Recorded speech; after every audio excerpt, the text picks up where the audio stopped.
Texas? I always wanted to go to Texas. Hi, Timmy, honey. I ain't from Texas. I just love country and western music, that's all. Why don't you come in and pop off a few comments? Can I, Miss Dixie? Can I? Sure you can, Timmy.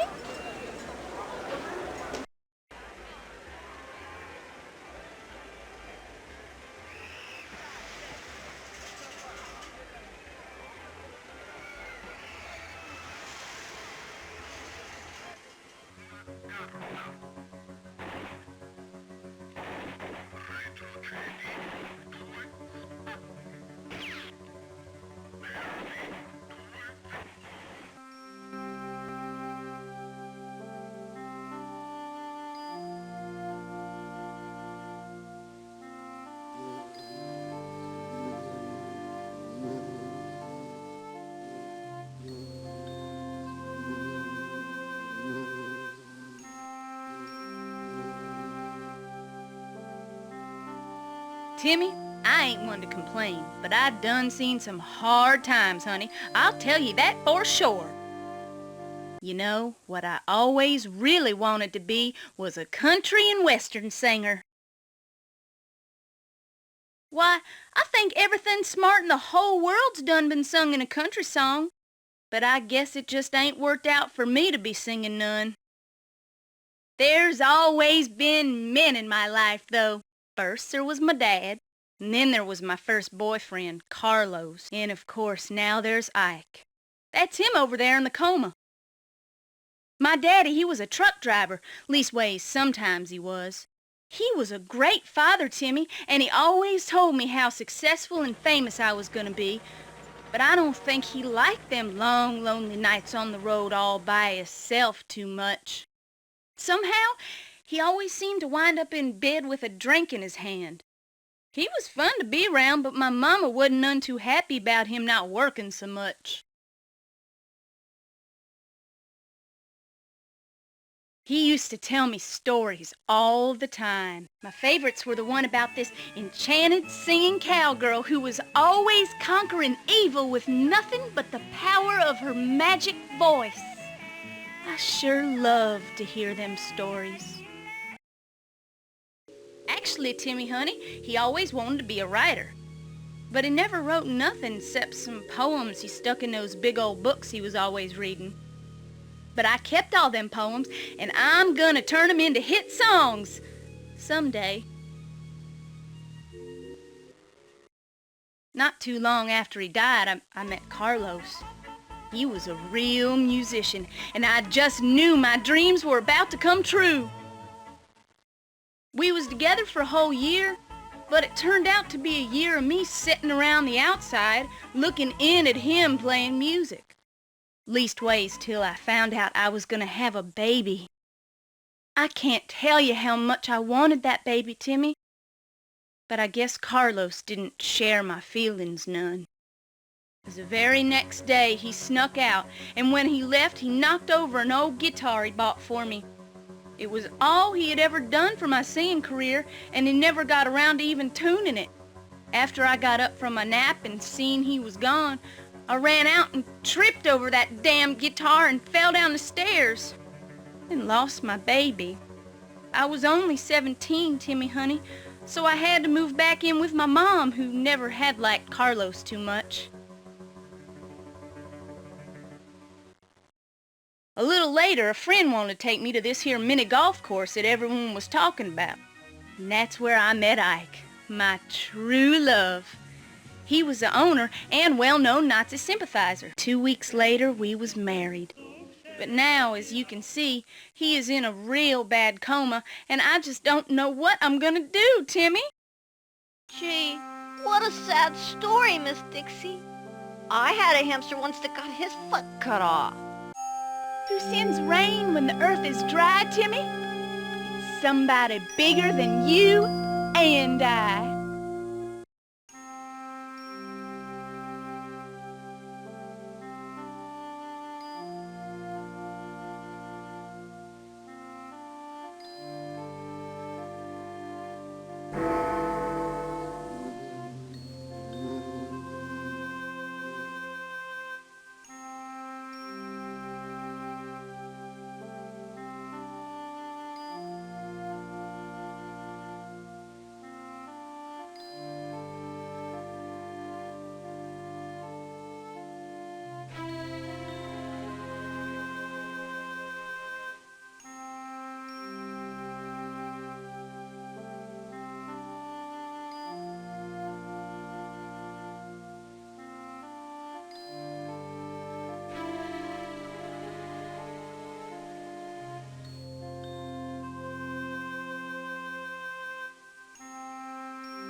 Dixie, I shot the fat guy!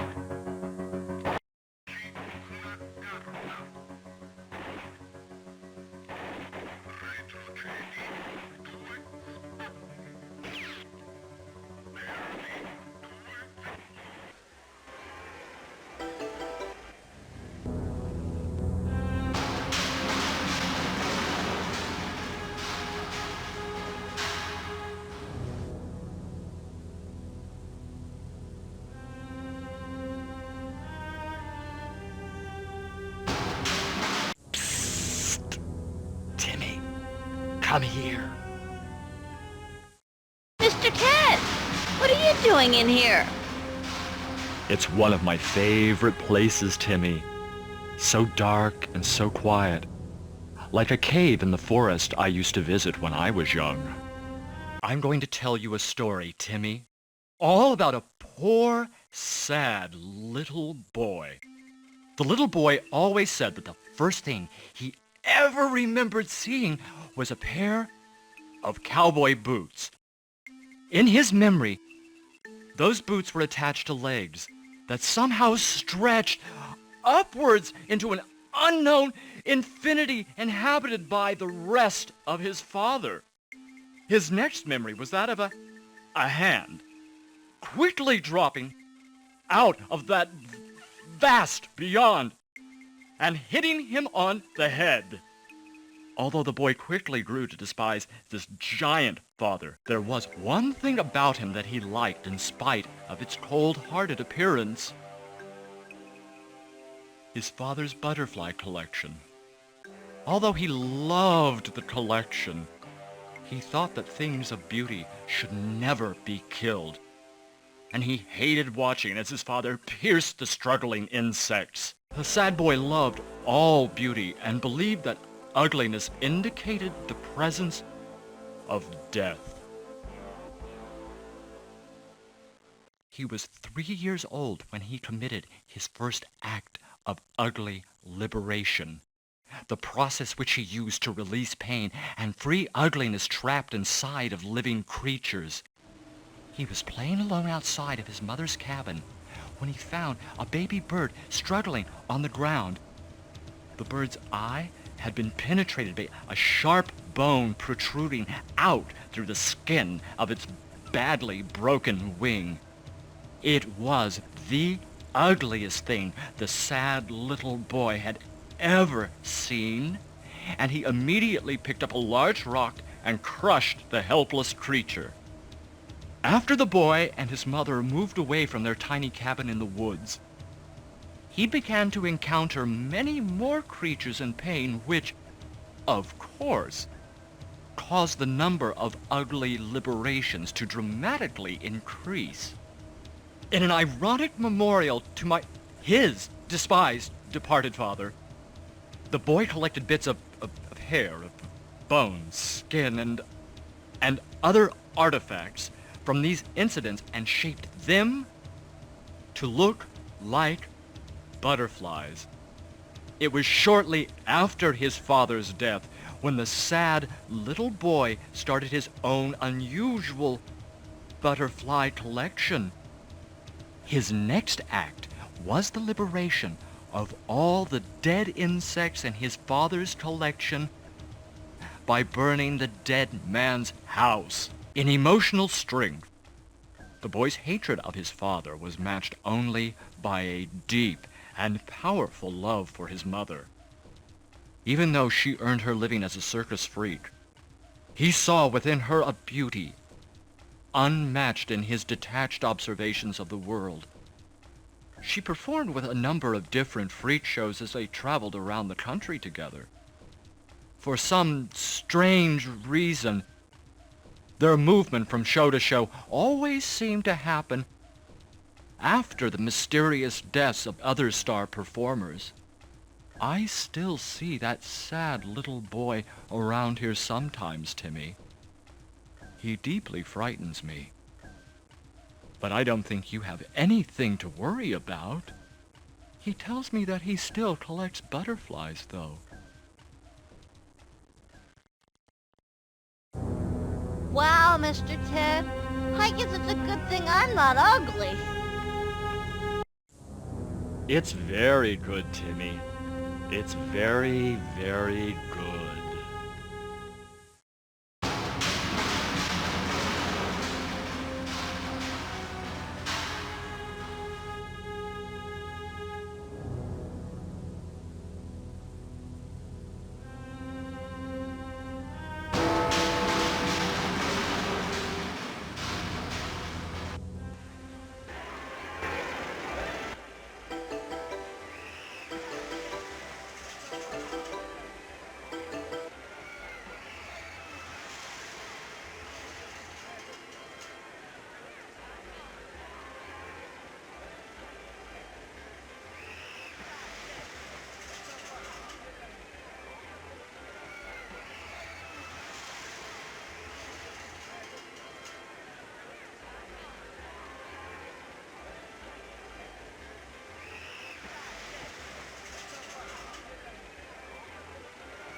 Too bad, Tubby.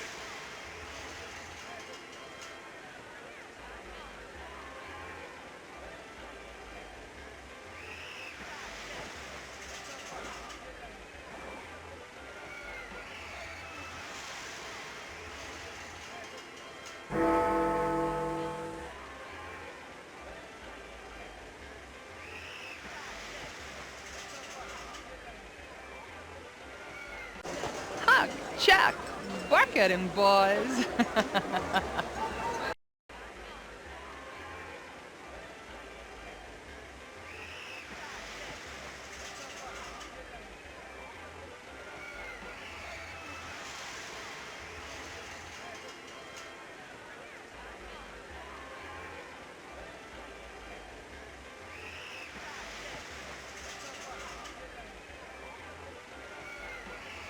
Wow! What a cool place!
I was an orphan with no place to stay till my granny came along and took me away to live with her way back in the woods where there wasn't any kids or neighborhoods. Nothing gave Granny much more pleasure than discarded trash that she turned into treasure. She